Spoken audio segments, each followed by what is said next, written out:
आज की शुरुआत एक क्वेश्चन के साथ हम कर रहे हैं। और ये क्वेश्चन एक बच्चे ने ही कल आपके असाइनमेंट में से पूछा है। मुझे जहां तक याद आ रहा है इतना सब उसमें दिया हुआ था। एक लॉन्ग करंट कैरिंग वायर है, मे भी उसमें करंट हो I1, और एग्जैक्ट लेंथ तो हो सकता है मुझे ना भी याद हो, पर शायद ऐसा था कि ये वाला एंड L/2 पे है और वायर की लंबाई है L, और मे भी इसमें कोई करंट जा रहा है I2। इस तरह का कुछ है। ये A है और ये B है। तो आपको बताना था कि फाइंड फोर्स ऑन AB। ये जो AB पार्ट है वायर का, इस पे आपको फोर्स बताना था कि कितना क्या होने वाला है, ये आपको करना था। ये शायद उस असाइनमेंट में, जो कॉमन असाइनमेंट है, ग्रुप असाइनमेंट में भी क्वेश्चन नंबर 30 हो। एक बच्चे ने कल आप में से ही भेजा है। तो कैसे करें हम इसको? देखो, आप इस वायर को मान लो ये एक सोर्स वायर है और ये वाली वायर एक टेस्ट वायर है। देखिए, सबसे पहले मैं ये बोलना चाहूंगा कि जो बच्चा अगर लाइव अटेंड नहीं कर पा रहा है तो उसके लिए मैंने शायद कल भी आपके ग्रुप पे रिकॉर्डेड वीडियो सेंड किया था कि नहीं, बताओ? पूरी क्लास। तो अगर किसी हाँ, तो अगर किसी बच्चे के मान लो पेरेंट्स वर्किंग हो और घर पे फोन ना हो या और किसी कारण से अटेंड ना कर पाया हो तो बाद में जरूर क्लास अटेंड कर ले। बाद में तो आप स्लो फास्ट करके भी देख सकते हैं। इस तरह से किसी का कुछ पार्ट मिस हो गया और मान लो लाइव अटेंड करते हुए भी कि दोबारा समझना है, वो भी उससे देख सकता है। ठीक है, अब देखिए, इसकी वजह से इस पे फोर्स निकालना है। अगर ये वायर यूं रखी होती तो हमने डायरेक्ट फॉर्मूला पढ़ा है फोर्स पर यूनिट लेंथ का और उससे निकल जाया करता था। अभी ये वायर जिस तरह से रखी हुई है, अभी ये वायर जिस तरह से रखी है, तो हमें कैसे निकालना पड़ेगा? मुझे यहां से किसी दूरी x पे जाना होगा, यहां। इसके कारण यहां मैं B लिखूं, B अंदर की तरफ होगा, B अंदर की तरफ होगा। और ये जो पहले के कारण B होगा अंदर की तरफ, it will be mu naught, long wire है, I1/2πx। बताओ क्या B1 लिखना समझ आ गया आप सभी को? हाँ भाई, B1 क्लियर है? कैसे लिखा है आपने? ठीक है, इसके बाद अब क्या होगा? अंदर की तरफ ये ग्रिड है, आप छोटा सा एक एलिमेंट मानेंगे, थोड़ा सा आगे गए, और let its length be dx, x जाके dx। इतनी छोटी लेंथ है कि यहां मैं b को लगभग सेम मान सकता हूं। और इस छोटे से एलिमेंट पे मैं फोर्स निकालूंगा। तो इसका आइडियल तो बनेगा I2 dx आगे की तरफ, b अंदर की तरफ, B1। और अब जो इस पे df लिखा जाएगा, df, this will be equal to I dx cross b। तो I dx आ गया b अंदर, तो df आ रहा है ऊपर, ये हमें नजर आना चाहिए। यानी कि इस छोटे से पार्ट पे जो df आया वो ऊपर की तरफ आया, और इस df का मैग्नीट्यूड होगा, ये I है I2 इंटू dx, b है B1, और B1 यहाँ पे है म्यू नॉट I1/2πx। और क्रॉस प्रोडक्ट में साइन आता है और इन दोनों के बीच का एंगल, एक आगे है एक अंदर है, तो एंगल है 90 डिग्री, और साइन 90 डिग्री आपका हुआ करता है 1। इसका मतलब जो df निकल के आया वो आया म्यू नॉट I1/2 और 1/x dx। एक छोटे से पार्ट पे ये हमने df निकाल लिया। एक बार बताओ कि आपको समझ आ गया कि नहीं df कैसे निकाला? हाँ भाई, क्लियर है df? ठीक है, अब सारे के सारे एलिमेंट्स पे df ऊपर ही लगेगा। तो अगली बात यह है कि ऑल df's, सारे df vector are along the same direction, so जो f होगा वो हो जाएगा इंटीग्रल ऑफ df। अगर आप इसका इंटीग्रेशन करें तो म्यू0 I1 I2 अपॉन 2 तो बाहर आया और अंदर एक आसान सा इंटीग्रेशन आ गया 1/x dx। 1/x का इंटीग्रेशन क्या होता है बताएं, पता होगा आप सभी को, ln x। अब x की लिमिट बताएं एक बार, x की लिमिट,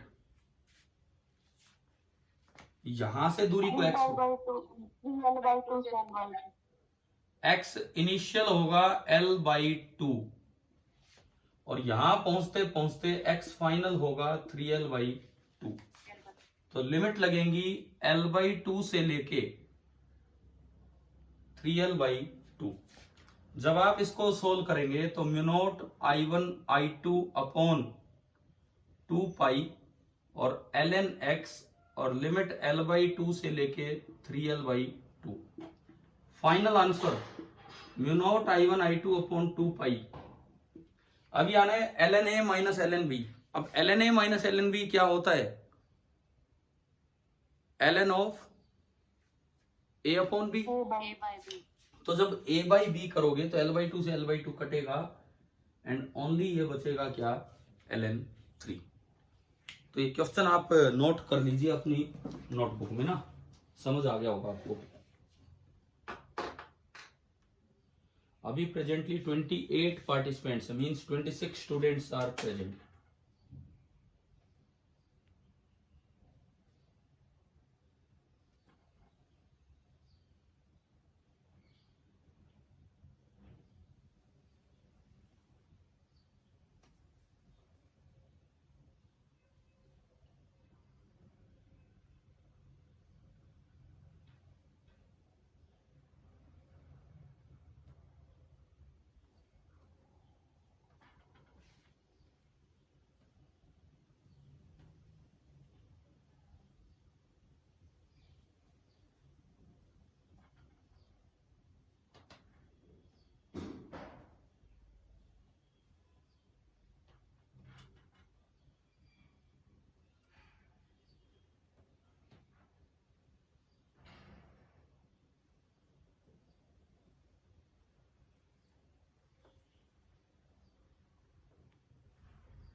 हाँ भाई, हो गया नोट?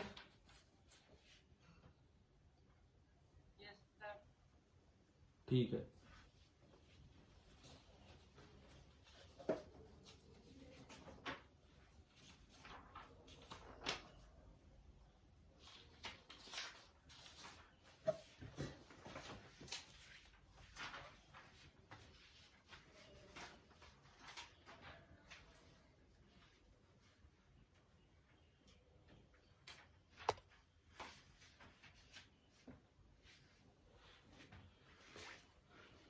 देखिए आगे बढ़ते हैं हम।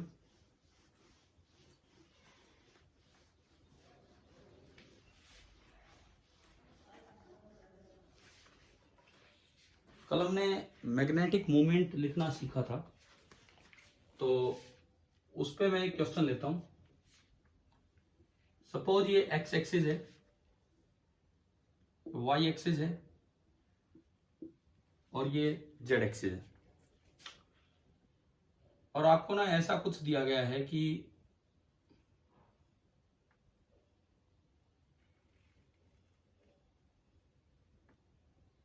ये एक्सिस है, यहां पे ये मैं नहीं दिखा रहा हूं, एक्सिस ऐसे गए, ये करंट कैरिंग लूप है और इसमें ना करंट आई चल रहा है।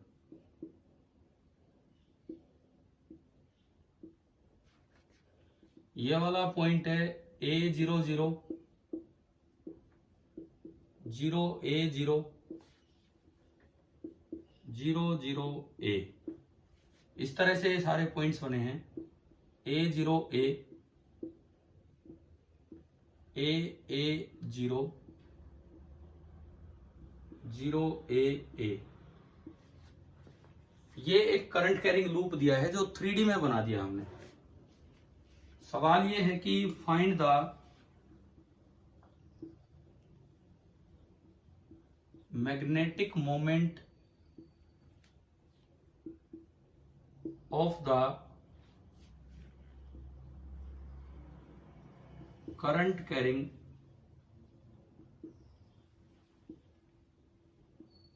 लूप। कीजिए एक बार ट्राई।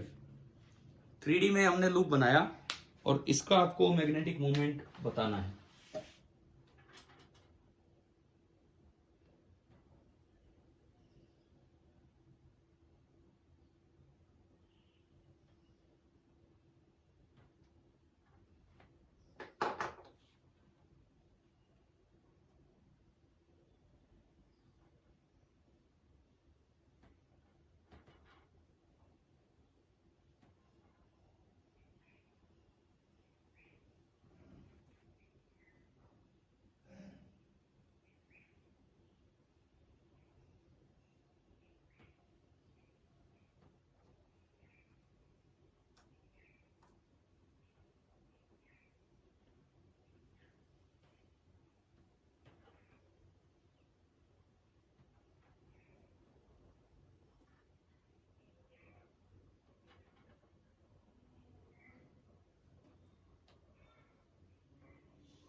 हाँ भाई बताओ कैसे कर रहे हो इसको ट्राई।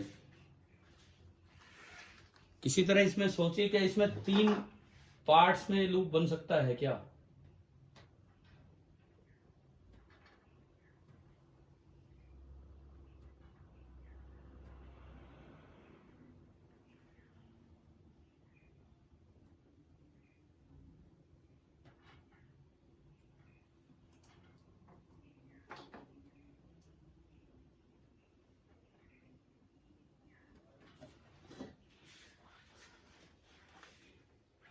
देखिए मैं करवाता हूं, देखो सुनो। आप इसमें जैसे ये वाला लूप पूरा करना हो तो एज्यूम कर लो कि एक करंट इसमें नीचे आ रहा है और एक करंट इसमें इधर जा रहा है। ये हमारी अजम्पशन है। जरूर इनको कैंसिल करवाने के लिए हम उल्टा भी एज्यूम करेंगे। हमने ऐसे एज्यूम किया। तो ये बताओ इस लूप का मैग्नेटिक डाइपोल मोमेंट M1 या P1 क्या होगा? एक बार ये जो मैंने लूप बनाया इसका मैग्नेटिक डाइपोल मोमेंट बताओ क्या होगा? IA²। हाँ, इसका एरिया है A इंटू A² और डायरेक्शन बताओ इसकी क्या होगी? इसकी डायरेक्शन बताएं। आउटवर्ड। आउटवर्ड मतलब कौन सा axis? Z axis. Z axis. तो ये हो गया K कैप। अब मैं दूसरे लूप पे जा रहा हूं। मैंने यूं लाने के लिए एक करंट इसमें यूं माना और एक करंट इसमें यूं माना। ये बन गया एक लूप। और देखो ये दोनों करंट कैंसिल हो गए हैं तो हमने कुछ भी ऐड नहीं किया। क्या ये समझ आ रहा है क्या ये क्या किया हमने? इसको बंद करने के लिए ये कर दिया।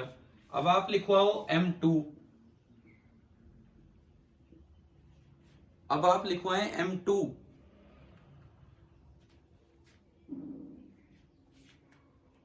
बताओ क्या होगा?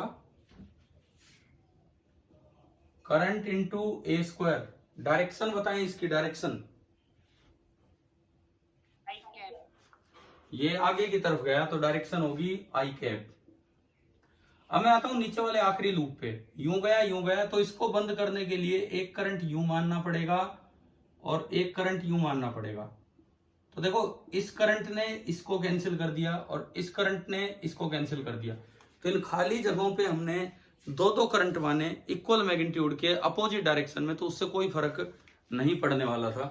तो ये तीसरे वाले का M3 लिखवा हो आप, क्या होगा? M3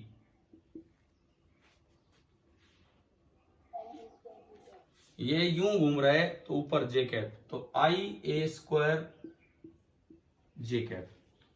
तो इतना कुछ एज्यूम करने के बाद अब अगर मैं मैग्नेटिक मोमेंट लिखने की तरफ चलूं तो उसी का सॉल्यूशन हम बना रहे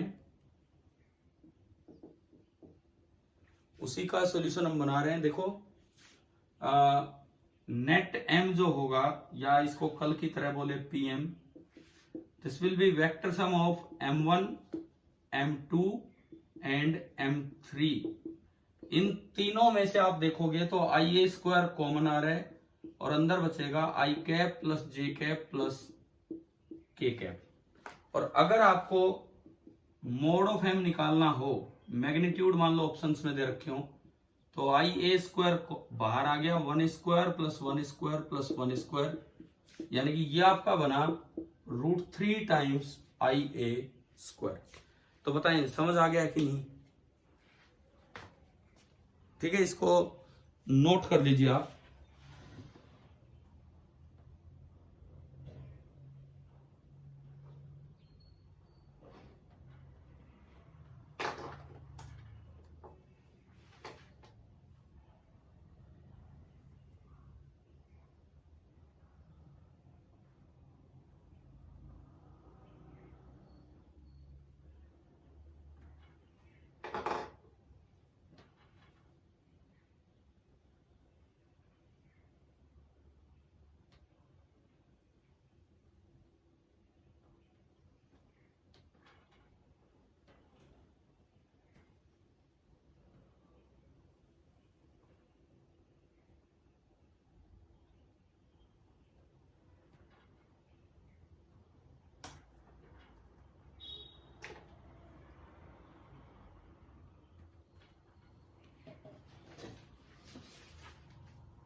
चलिए आगे बढ़ते हैं। लिख लिया होगा आपने, लिख लिया ना? बढ़ूं आगे?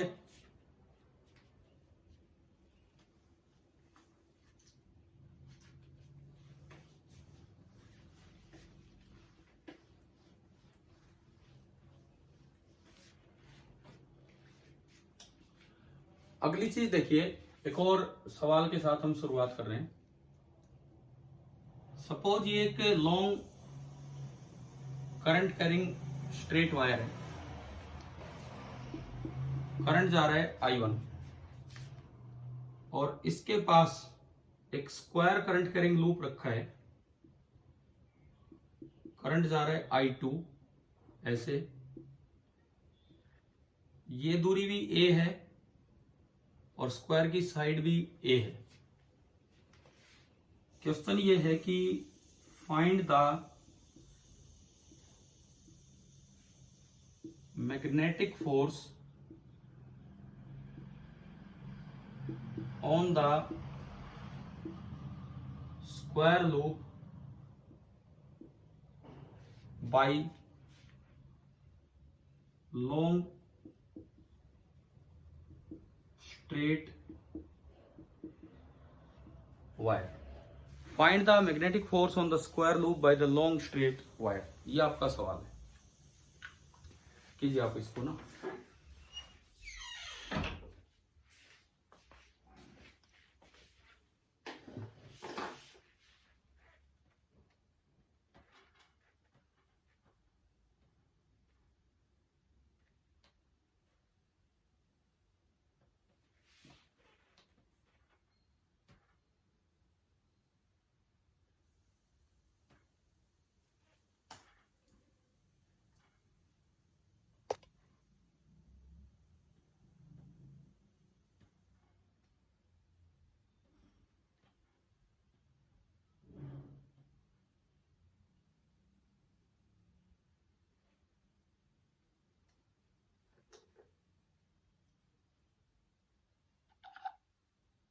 हुआ क्या बताओ?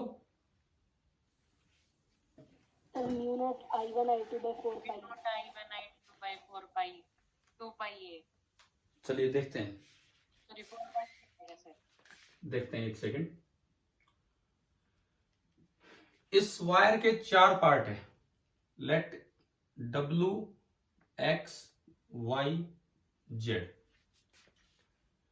बाई सिमेट्री इस I1 ने XY पे देखो, इस I1 के कारण यहां फील्ड होगा अंदर और यहां भी फील्ड होगा अंदर, तो इसके किसी भी एक छोटे से पार्ट पे आइडियल क्रॉस भी ऊपर लगेगा, उतना ही फोर्स इस पे जब आप देखोगे आइडियल क्रॉस भी नीचे लगेगा।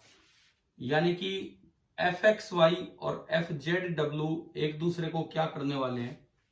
कैंसिल। हालांकि ये वेरिएबल फोर्स है, यहां ज्यादा होगा, यहां कम होगा, यहां कम होगा, यहां और कम, लेकिन ये भी इतना ही है, यहां ज्यादा, यहां कम, यहां कम, यहां और कम। मतलब ये वेरिएबल फोर्स है, परंतु पूरे का पूरा एक दूसरे को क्या कर जाने वाला है? कैंसिल आउट कर जाने वाला है। ठीक है, अब बचा इस वायर पे और इस वायर पे। इन पे हमने निकालना सीख रखा है। पैरेलल करंट है तो अट्रैक्ट करेंगे, WX अट्रैक्टिव होगा, और ये एंटी पैरेलल करंट है तो ये एक दूसरे को रिपेल करेंगे, तो FYZ रिपल्सिव होगा। एक अट्रैक्टिव होगा और एक रिपल्सिव होगा, इस तरह से बनने वाले हैं। अब आप देखो, इसके बाद देखिए, अगर इसने इसको अट्रैक्ट किया है तो कितने फोर्स से किया होगा वो मैं लिखता हूं, FWX।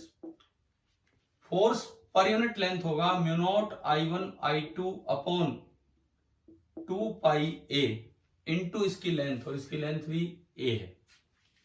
Mu naught I1 I2 upon 2 pi r, ये फोर्स पर यूनिट लेंथ था, इंटू हो जाएगा इसकी लेंथ। समझ आ रहा है क्या?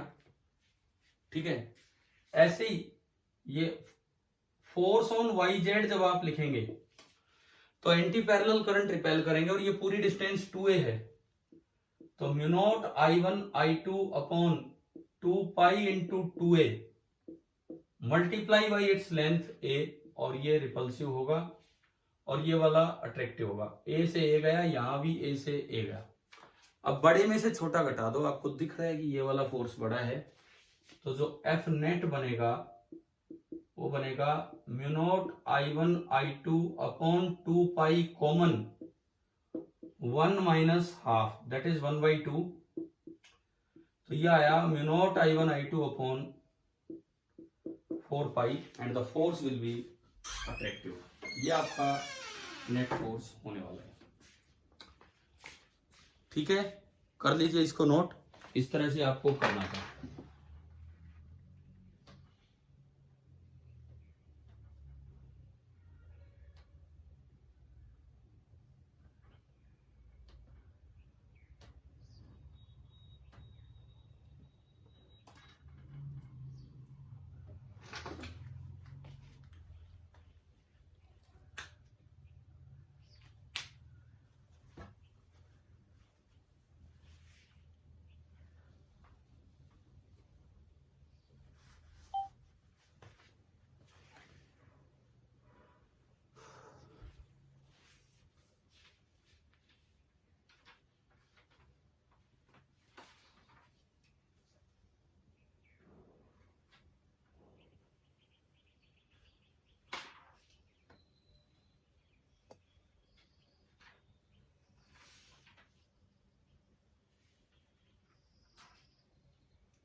हो गया?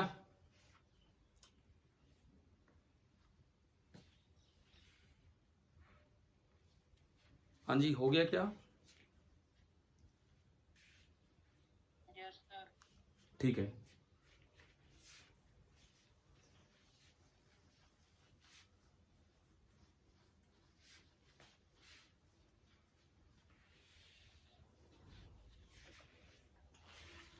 कई बार दो पैरेलल वायर दिखा के किसी को भी टेस्ट वायर नहीं बनाते हैं, इस तरह से पूछ लेते हैं। सपोज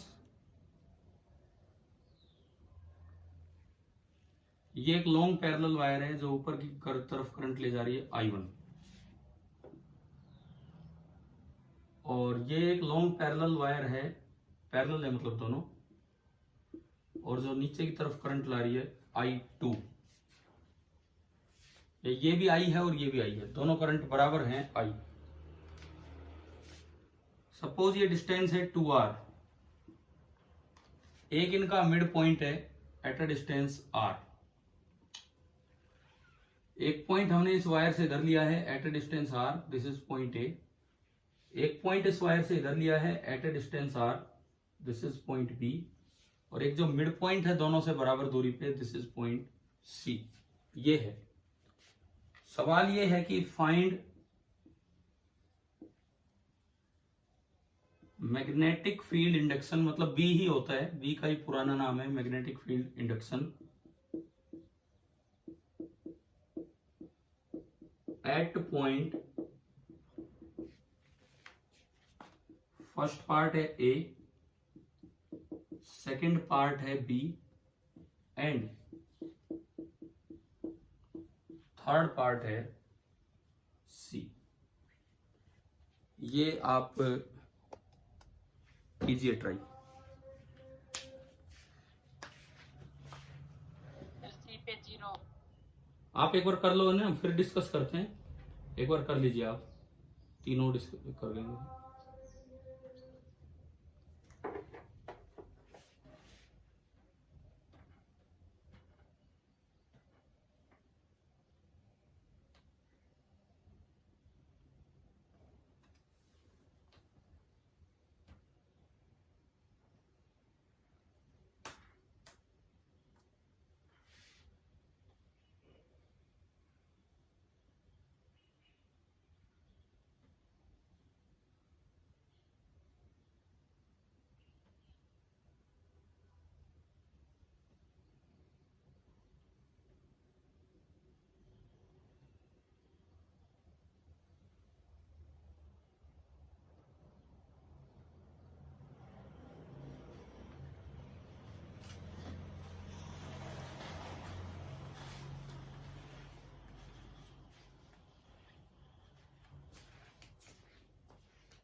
देखिए तीनों पे अलग अलग करते हैं। ये इस क्लास का आखिरी सवाल है, देख लो अभी। पहले ए पे निकालते हैं। पहली वायर के कारण तो होगा बाहर और दूसरी वायर के कारण होगा अंदर। क्या डायरेक्शन समझ आ रही है क्या? ये पे एक वायर के कारण बाहर होगा और एक वायर के कारण अंदर, और इसके कारण ज्यादा होगा क्योंकि ये पास है। तो बी एट ए पहली वायर के कारण तो होगा mu naught I upon 2πr minus, क्योंकि वो अंदर होगा, और उसके कारण यहां होगा mu naught I upon 2π into r, r और आर, ये हो गया 3r, और डायरेक्शन वो होगी जो पहले के कारण है और इसके कारण बाहर है, आउटवर्ड। तो mu naught I upon 2πr common आया, 1 माइनस 1/3। नाउ दिस इज 2/3, 2 से 2 कटेगा, तो B एट पॉइंट ए निकल के आ रहा है mu naught I upon 3πr, और डायरेक्शन आ गई आउटवर्ड। ये आपका हुआ फर्स्ट पार्ट, B एट ए। अब मैं आता हूं इधर, इस वायर के कारण बाहर होगा और इस वायर के कारण उधर अंदर होगा। देखो मेरे हाथ से आपको अंदाजा हो रहा है कि मैं कैसे देख रहा हूं।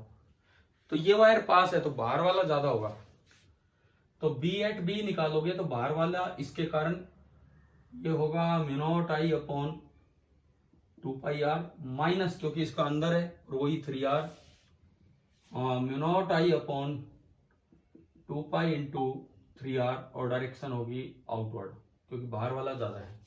फिर से वही बनेगा कॉमन आके, एंड B एट बी निकल जाएगा mu naught I upon 3πr, और डायरेक्शन आउटवर्ड। ये आपका हो गया बी एट बी। तीसरे पे हम चलते हैं सी पॉइंट पे। इसके कारण तो अंदर होगा और इसके कारण भी अंदर होगा, आप अपने राइट हैंड से डायरेक्शन से देख सकते हैं। तो बी एट सी दोनों का सम होगा, पहले के कारण mu naught I upon 2 pi R और दूसरे के कारण भी mu naught I upon 2 pi R, और ये दोनों इनवर्ड होंगे। तो बी एट सी निकल के आ रहा है इसका डबल, मतलब mu naught I upon pi R और इनवर्ड। तो ये जो मैंने 3 ब्लॉक्स में लिखा है, दरअसल ये इसका आंसर है, आप नोट कर लीजिए।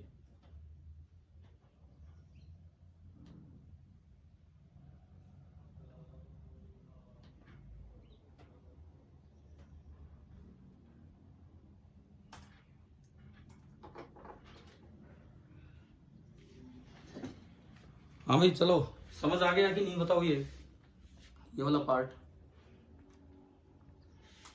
ठीक है, अब हम मीटिंग ऑफ कर रहे हैं। आज जो काम किया वो अपना नोट कर लेना, मैं बाद में शेयर भी कर दूंगा अगर किसी का रह गया तो। ठीक है भाई, ओके बाय।